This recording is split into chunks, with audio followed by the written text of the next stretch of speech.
好多人都唔知啊，廣東人煲啲齋湯啊，都好耍家㗎喎，好飲得嚟啊，又唔怕啲乜飄乜靈喎，中意飲湯又唔想咁油膩嘅，嗱呢個齋湯你一定要試下啦。知唔知齋湯點樣煲先好飲？唔放肉都有肉鮮味噶。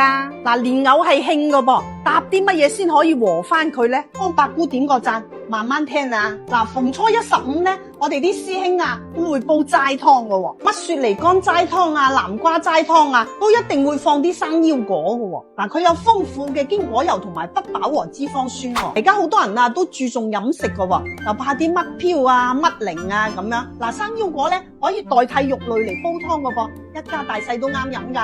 揀生腰果嘅時候呢，佢好似鮑魚咁樣㗎，有分幾多頭㗎喎。通常呢，有180、240同埋320㗎。嗱，180嗰啲呢太大啊，咁啊貴州啦。咁我哋自己食呢，揀啲240咁就 OK 㗎啦。嗱，如果冇做過科技嘅生腰果呢，佢係米白色嘅，而且係飽滿完整啊，冇蟲窿㗎。聞起身呢，好香嘅堅果味，呢種就為之靚啦。嗱，如果見到啲有好似俾刀批過嗰啲痕跡呢，即係證明佢係生過蟲啦，咁你要小心啦。嗱，啲蓮藕同粉葛呢，我哋將佢切大件啲。嗱，花生、眉豆、花菇，我哋要浸一浸佢。嗱，仲有啊，煲蓮藕一定要滾水落啊，將所有材料冚唪唥擺晒落去，大火煲開，轉文火1個鐘就搞掂噶啦。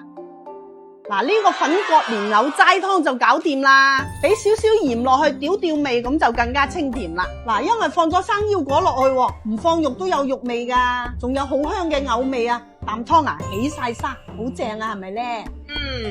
嗱，keep fit 嘅靚女啊，整翻煲啊都唔使煮飯啊，而且抽藕呢係好養人噶噃，特別係中意飲湯又怕啲乜飄乜靈嘅。呢個視頻收藏咗未啊？八姑靚湯飲完唔使化妝。